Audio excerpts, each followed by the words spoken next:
Namaste Satish. Uh, shall we start? Okay, since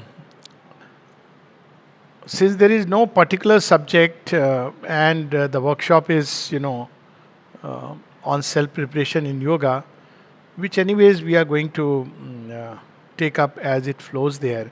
But I just thought that I'll share a little story about the place where we are going. Actually, I have not been to the place, though I have heard about it since the last 4 or 5 years. Uh, and I was quite as much keen to go there as probably anyone, since Acharya Muni, who has started this Gurukul and Ved Pathshala, has named it as Sri Aurobindo Dham. So that was something very interesting and intriguing to me. And then I came to know that this place is very near the river Kaveri. So I was reminded of the story of Kaveri and how its occult links with Sri Aurobindo. So there are two stories as far as I know. One is that Kaveri is Vishnu Maya, and Lord Vishnu asks her to go down on earth and be with sage Agastya.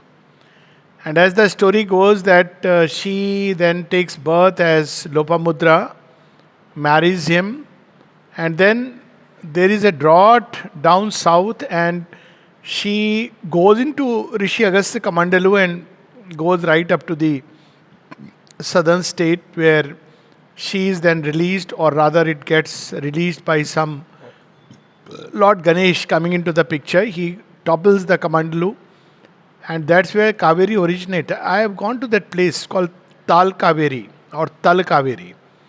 And then, of course, it flows through that. As we know in India, every river is associated with a beautiful story. The other story, which I feel is even more interesting, is that Sage Agastya has received all the boons from Lord Shiva. And Lord Shiva asks him to go down south to propagate and spread the Vedic lore. And he has to cross the Vindhyas, and he tells him that why Vindhyachal has become very arrogant. So just see that it is put in its place. But Rishi Agastya asks in return that yes, I'll go down, but I will miss Kailash. So I need the purest water from Kailash with me, which wherever I go, it should accompany me. So, of course, we know the purest water from Kailash, nothing else but the great Ganga. And so Shiva grants this boon, and since then he moved with his Kamandalu, and he crosses Vindhyachal, and Vindhyachal bows down, and Rishi Agastya says that stay in this posture till I come back. And of course he never comes back. So he crosses Vindhyachal, and then he goes to this place where again Tal Kaveri is there, where he releases the waters, and lo and behold, the river flows as the purifying stream. So that's why it is also known as Dakshin Ganga. Now, many of us are aware, or perhaps may not be so aware, that Rishi Agastya and Lopamudra have a connection with the mother and Sri Aurobindo. In fact, I had a whole talk on it, which should be there in on Oroma, on from Sage Agastya to Sri Aurobindo, and they were involved in a similar project. If you look at the Vedic hymns of Rishi Agastya, his project was to bring down the light into the subconscious, if I have to use the modern language. And so we see him associated with those celestial weapons with which he destroys the asuras, breaks open the caves of the panis. So it's a very interesting story that they were involved in cleansing the subconscious of the earth, and that's where Kaveri gets its real sense. Because just like Ganga, which comes and purifies the subconscious elements, that's how she becomes Patal Ganga, we have Tal Kaveri. So, where if you see, it's a very small stream, it looks like a well actually.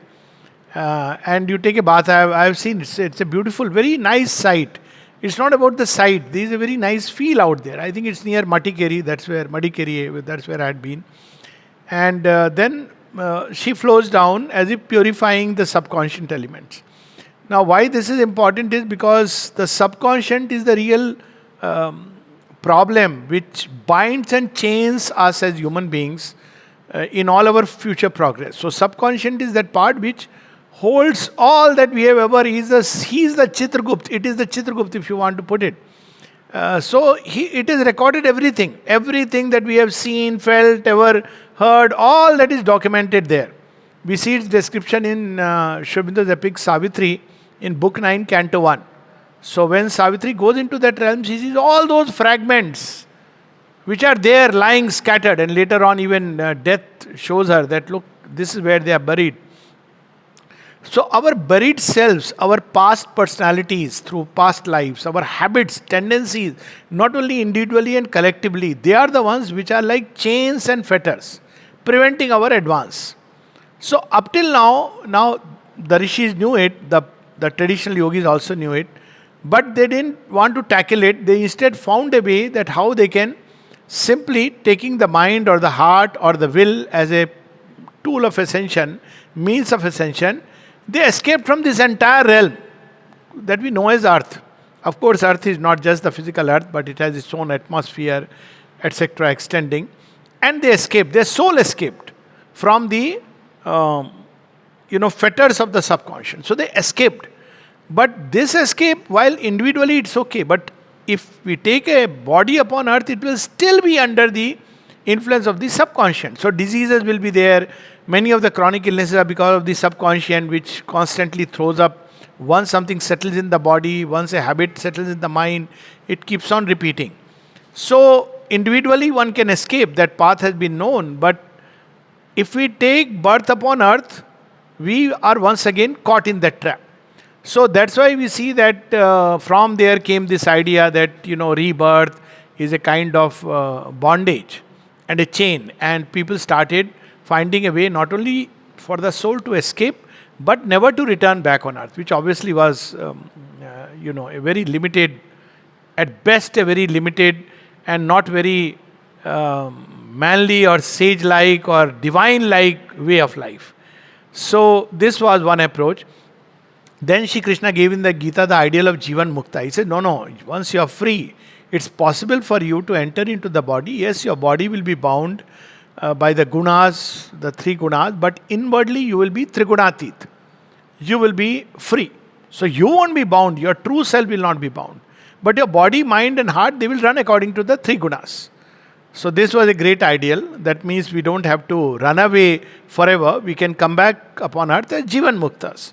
And Jivan Muktas will do the work of carrying on the march of mankind forward. But where is this karma going? That's where we see Sri Aurobindo comes and reveals to us that the march of mankind is not just a meaningless repetition of Chatur Yugas, but there is a method and a process and a work behind it, a purpose behind it, and that purpose is the progressive divine manifestation. So Sri Aurobindo now completes the whole picture. To escape from the bonds of ignorance can be one step, but more important to be upon earth as a Jivan Mukta, like the ideal of King Janak and Shri Krishna. But even more important is to manifest the divine will through our mind, heart, life and body itself, so that this earthly life can become a life divine. So that is the whole project, which starts way back, as I said, with Rishi Agastya and Lopamudra and many other rishis who were involved in this project time to time. They were deeply concerned about how we can make earth's life beautiful.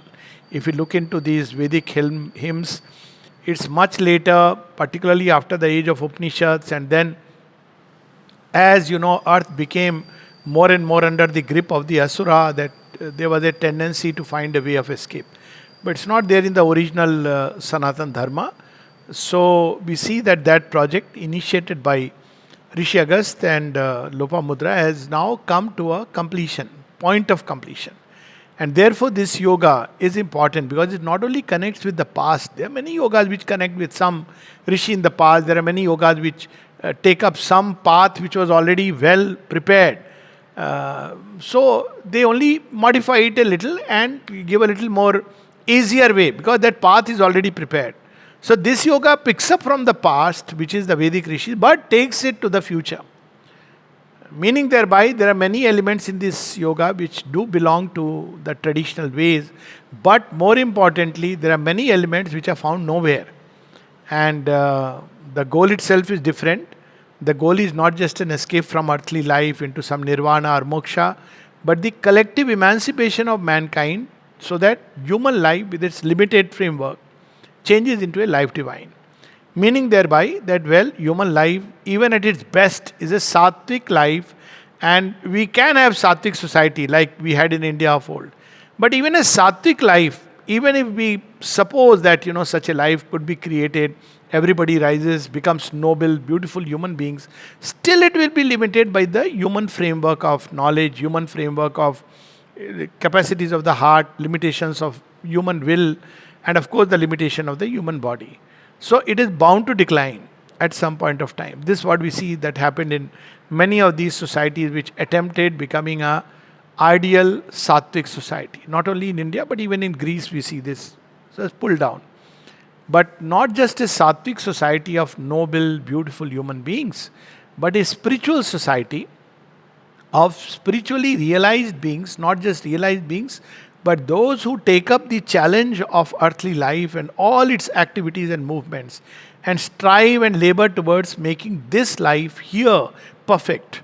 So, this is the divine project which Sri Aurobindo and the mother have initiated or carried forward, just like Savitri of old initiated the project of immortality. Now, immortality now is not just about the inner soul, but also the mind, of the heart, of the life, and of course the body. So, this is the continuation of that project, and we are happy that we'll be having a preliminary sort of workshop on self preparation in yoga.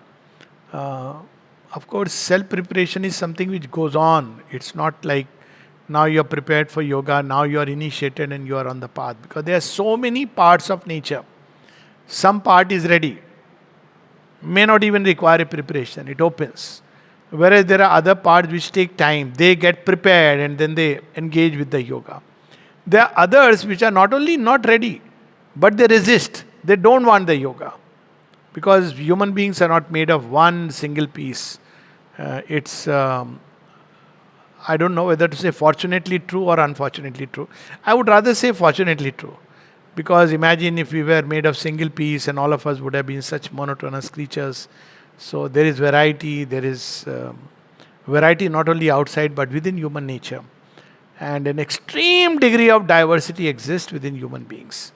So Sri Aurobindo's yoga takes into account all these diverse complexities of human nature. So he doesn't give a straight cut solution. Everybody does this method of meditation and finds his road to freedom.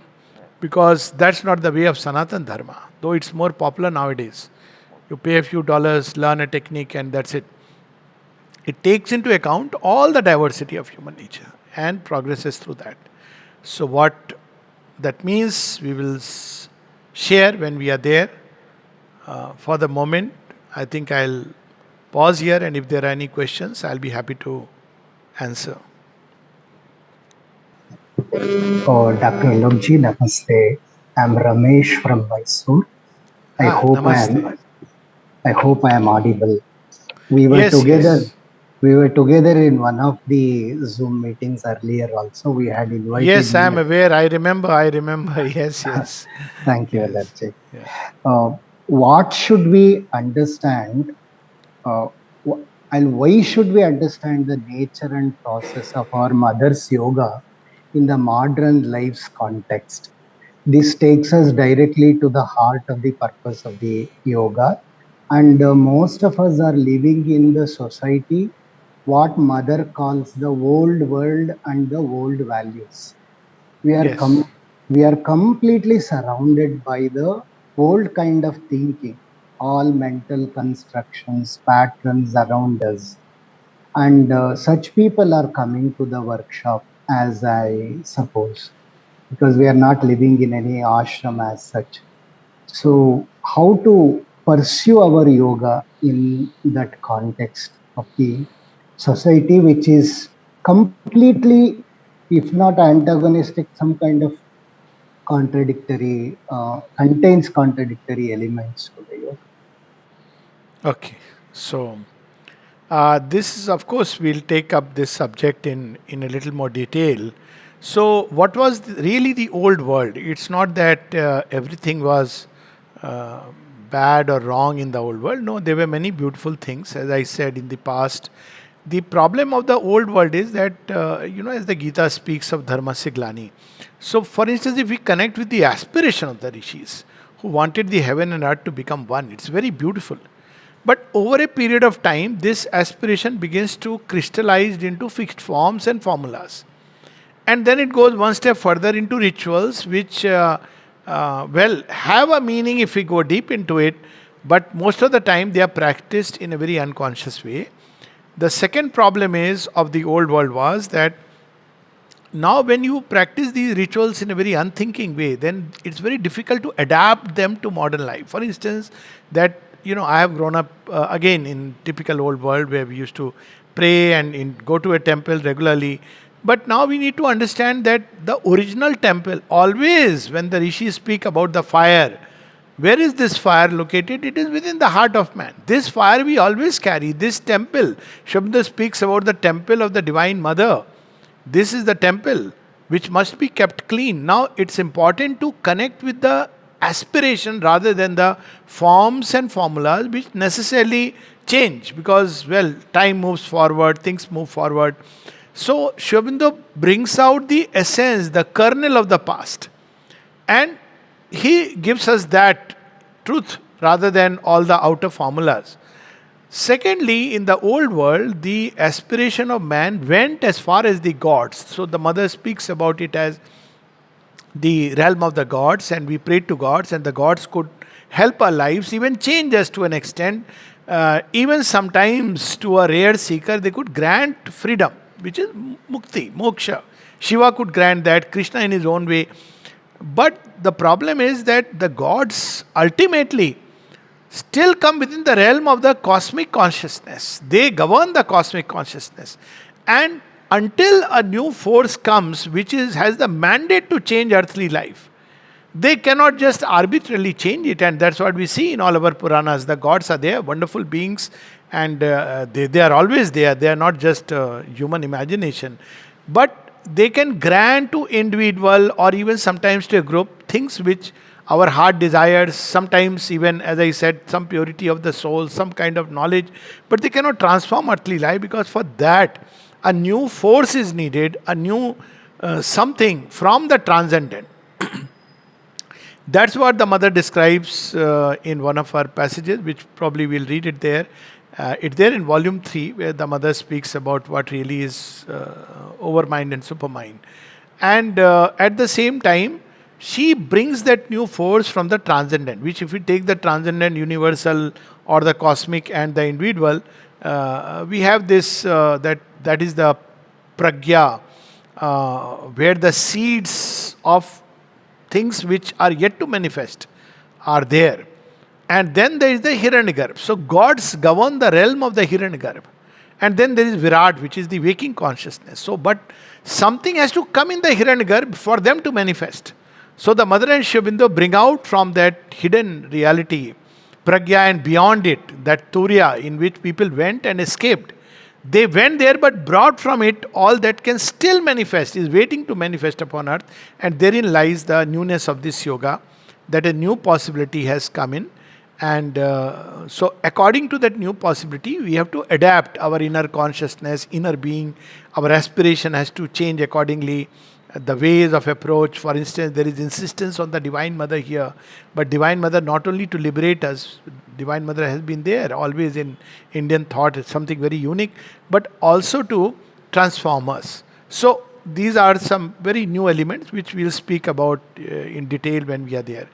At the same time, we must understand that everything modern is not necessarily good, just as everything in the past was not necessarily bad. So everything modern is not necessarily new. Many things in the modern are nothing but an endless cycle of repetition. Just like, we had the bell bottoms, which was a fashion in, I think, the 60s, and now it is coming back in its own way. Because many things we see that, they are nothing but a repetition of certain, whether we call it value or certain vital ways of living. Only we have amassed external structures and machinery. So frankly, it's a very dangerous situation. Because we think it is modern, and modernity has broken the old. It's true. Because life has become not only more complex in many ways, human consciousness has become much more complex. It has, on one side, given us a tremendous ease and comfort of living, and therefore robbed us of our natural health. So now we have to, live life to, we have to do conscious means of remaining healthy, which was not the case, say, 50 years back. At the same time, human rational thought has tried to demolish and debunk many things of the past, beautiful past, as myths and legends. So, right now, we stand at a crossroad. The youngsters cannot reclaim the past because they don't connect with it, they don't understand it. At the same time, if they blindly start aping modernity, they will be lost even in a much worse way. So the mother and Sri Aurobindo reveal the truth behind this change that we see that is happening. It's an evolutionary crisis, that is how they put it. So in every evolutionary crisis, we have to go one step beyond. So neither antiquity nor modernity, but something that is yet to manifest. So those who want to be pioneers of the change, they have to take a leap beyond both. So neither discarding antiquity for the sake of modernity as the modern mind understands it. That means we know all that came in the so-called liberal thought, modernism, postmodernism, deconstruction, now wokeism, all these things which have come. Basically, that is the Western approach of what modernity is. But for us, modernity and liberal have very different meanings. And we must bring in that aspect and take it one step further towards the new future which is going to come. So, yes, people are stuck, and maybe obviously this yoga is in a way not meant for all. If I mean, one is free to choose that, well, one wants to remain with the old way of life, or one wants to just conform blindly to the modern way of life.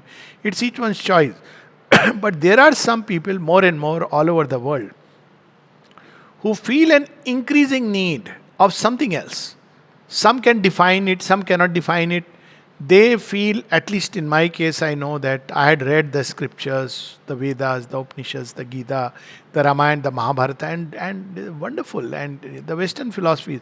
But I felt this does not answer my complete quest, because I always felt nirvana and personal bliss is very selfish. At the same time, the modern way of life, go partying, stay meaninglessly busy, seemed so purposeless. So I believe all over the world there are children, hope is actually with the children, who are feeling this need. They don't know what this need is. They can't put a finger on it. And as the mother said, it is to them we call. There is a very beautiful message of the mother that a new world based upon truth, refusing its slavery to falsehood, is born. In all the countries, there are men who feel it. They want it, they feel it. It is to them we call, will you collaborate? So, this is where the rub lies, that do we really feel the need of this earth becoming truly beautiful, divine, I would say, to go beyond the human formula, not just in a line of escape, vertical escape, but a line of horizontal expansion in terms of creating this world a vast embrace of God. So there are people, I believe, all over the world, and I'm sure in the workshop, everywhere, people may not know, but I do believe that the fact that somehow or the other, whether inspired by the teachings, whether Satish has sent an email, I don't know what is the process, but the fact that people are here together, we are going to be together, I believe that itself is a sign that somewhere there is a nascent aspiration, or maybe a conscious aspiration. So that's how I look at it. Sri Aurobindo has said, death is a process of life. Death is the process of life, yes. Can you explain it? Okay, death is a process of life is actually very simple if we look at it. All the time in this universe, everything is being recreated each moment. And it applies even to the human body. 7 times at least we change over. I mean, earlier they used to say that the brain cells live long and they die, but now that theory is also gone. So basically, why there is a need for this death of the cells, and a new this thing, because after a point of time the body physical form is not able to follow the march of, the evolutionary march of the why the soul, even of the vital energy in us. There are so many people who know, if you ask them, and I often remind, today itself I had a patient who was 80, and somebody was telling, she's 80-year-old. I said, don't say like that, she's 18. So she immediately smiled, a very sweet smile. I say, it's just that the body is 80. The vital in man never grows old. And I'm sure people who have turned off age, they understand what I'm saying. But the body cannot. And it's true of the vital, even the mind, it wants to know. It is seeking, but the body begins to refuse. It does not collaborate. And of course, the soul, which has infinities doors open before it, and yet the body tends to get fatigued, lack of energy. So death comes to free our soul after it has reached a point of progress beyond which it becomes very difficult to do it in the same body.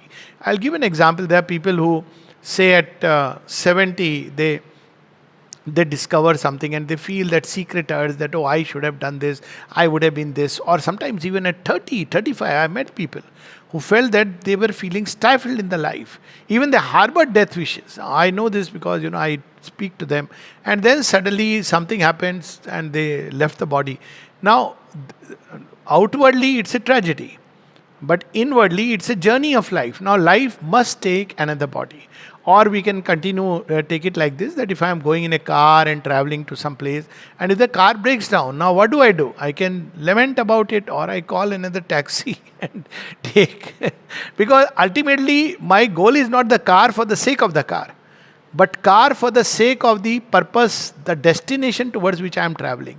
So, the body is always regarded as a yan or a yantra. It is a tool, and beyond a point, the tool tends to become blunt. So it has to be changed. Or if we take it, it's a vehicle. Because without the body, we can't travel and journey and take the experiences. So the vehicle breaks down, and there is a need of a new body. But life doesn't die. Life by nature is immortal. It, after death of the body, actually the body dies, the life travels on to other worlds where it absorbs some experiences, releases some other energies. Then whatever is left ultimately gets integrated with the soul stuff as the true vital, the true mental, even the true physical. And then when the time comes after a rest, it takes birth in another body, projects into another body rather than takes birth. And slowly it starts its journey again from where it had left. So it's a constant evolutionary progression for which death is necessary. If there is no evolution, then death is, frankly speaking, not necessary. One lives and then one dies, and there is no process of life. But process of life means that life is evolving, growing, manifesting, progressing, but it cannot progress beyond a point in the material body as it is now. It need not be so in the future, but as it is now. And therefore, there is also a stress in evolution on the change of body and the physical form. Because without that change, new possibilities cannot manifest. So that is the whole secret of death, is a process of life. It is a process of life, without a doubt. Yeah. Namaste. Yeah. How to distinguish between soul and the mental vital aspiration? Aspiration is always belonging to the soul. But in the mind, it takes the form of seeking for knowledge, truth, light. In the soul, it is in its purest form. That is the divine. Because the soul has the faith, it knows the divine. But in the mind, it takes and this knowledge in various ways, understanding, knowledge, true knowledge, it takes the form of seeking for truth, etc., etc. In the vital, it takes the form of, an idealized emotion, an idealized sentiment. All these things can, it can touch the vital, inexhaustible energy, to become an instrument of the divine, to serve the divine. So it takes that form. All aspiration is about upward turning. And of course, in the physical, it can take the form of constant health, vigor, no degeneration, healthy, harmonious, beautiful, robust body. So deep within the soul, the aspiration is always for the divine, very simply to unite and become one with the divine. Because it knows it has come from there and it wants to go there. And very often, this word mental, vital, physical is in Mother and Sri Aurobindo's writing. In traditional yoga, it's not even used because it's not necessary. The soul wants to become one with the divine, doesn't matter. By intensifying its aspiration, doesn't matter. It just longs, and all the rest is put into quiescence or dropped off. Except one part, maybe in Bhakti Yoga, the emotions, in Gyan Yoga, the thought, in Karma Yoga, the will. But in this yoga, because there is a need of transformation, therefore mental, vital, physical aspiration are necessary. Because through aspiration, the area becomes, that part becomes baked. So aspiration is the fire that bakes the clay and makes it ready to receive the Shuddha Ganga Jal, transforming force from above. Anuji, namaste. Once again, on behalf of all the participants, Namaste. I would like to ask a general question. We are meeting on Yes, 7th. please. How can all of us get the maximum yogic and spiritual benefit by your presence and by our interaction with you on those 2 days? Is there any specific instruction or advice from your side for all the participants? Yes, the advice is always the same, that you see, and I tell this to many groups, that we should be one pointed and focused on the purpose of the workshop. Why I'm saying so, that people sometimes come together. For instance, I have seen Nainital people come together, but then they are also, oh, it's a lovely place, so let me go roaming around. Now, nothing wrong. Nature is very beautiful, and I believe the place where we are going, it's beautiful. So that's okay. But then when we end up only socializing and uh, bothering about the food, gossiping about what's happening, then there is a problem. I mean, problem in the sense we don't receive. We should be happy, not that we have to become serious faced. Inwardly, we should be glad, receptive, but we should know the purpose. So, staying focused that this is what we are here for. It's a question of 2 days or 1.5 days. Let us be focused on trying to open ourselves to the Mother and Sri Aurobindo. That's what is important. While it's very good to do exercises, I also want to walk up to Kaveri, and all that is wonderful. But the real purpose is, even when we are taking that walk, we can either be just distracted, chatting. I don't know what human activities I don't sometimes understand. I've seen people sitting even in ashrams, and they just talk just randomly. So instead of that, we can stay a little more focused, so that we are open more and more to Mother and Sri Aurobindo, even when we take a walk, when we are we can get to know each other, of course, but not uh, get lost into all the, what shall I say, into the meaningless things of life, which normally engage us as to, this is a lovely dress, where did you buy it, or what's your son doing, and all that is really, we have a lot of time for all that. If at all that is necessary. So to be focused more and more in receiving, absorbing, lot of questions will be very good, and I would be very happy if there are a lot of questions like this, because then we can cover a very wide domain. So I suppose this is it, and then we can have a kind of a group later on when we finish it, so that we can always interact over some kind of a group on which people can pose their questions. So it's not like beginning and end, because nothing really begins where it begins. Long back, who knows? Like Mother said, ages of aspiration has brought us together. So I don't believe it's just a coincidence. And also, nothing ends where it ends. It continues towards newer and newer beginnings. So that's how I look at it. Okay. Thank you. Shraddha, many thanks for your time, valuable time, and sharing whatever thoughts you have. And we are on the behalf of all the participants, we are looking forward you to meet at Sri Aurobindo Dhama. So I request all the participants to stay back. We have some announcement to make. Dr. Da, you can have a time, you can stay back with us, otherwise you can leave. We will continue with this session. Thanks once again. Thank you once again. Namaste. Thank you. Thank you.